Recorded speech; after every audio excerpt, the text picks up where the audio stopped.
Sa number 2, sa ikaduha nga adlaw yara sa gihapon sa red alert ang Visayas grid.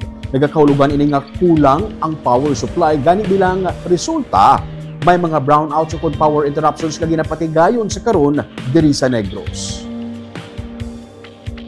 Sumugod las 4 sining nga hapon tubtob las 9 sa gabi, ginpaidalom sang National Grid Corporation of the Philippines ug NGCP sa red alert ang Visayas grid. Ang red alert ang gina-issue sang NGCP kun ang power supply hindi makaigo para sa kinahanglanon sa mga konsumidor kag ini ang natabo sa Visayas kag sa Luzon sa Subong.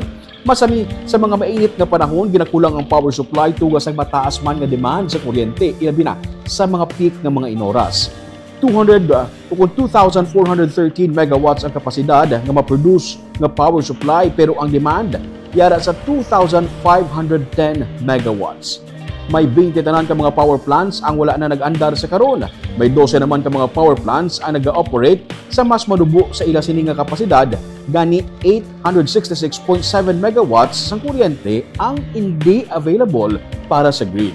Sunod sa NGCP, yellow alert naman kay ina alas 3 tubtob las 4 sang hapon kag las 9 tubtob las 11 karon sa gabi. Bot silingon, may nagakaigo nga power supply pero in kaso nga may mag-shutdown nga planta, kulang na dason ang power supply. Ini ang ikatatlo naman nga adlaw nga naka-yellow alert ang Visayas. Ang Negros Power ang nagpagawa na sa listahan sa mga areas nga maapektuhan sa mga brownout subong nga adlaw.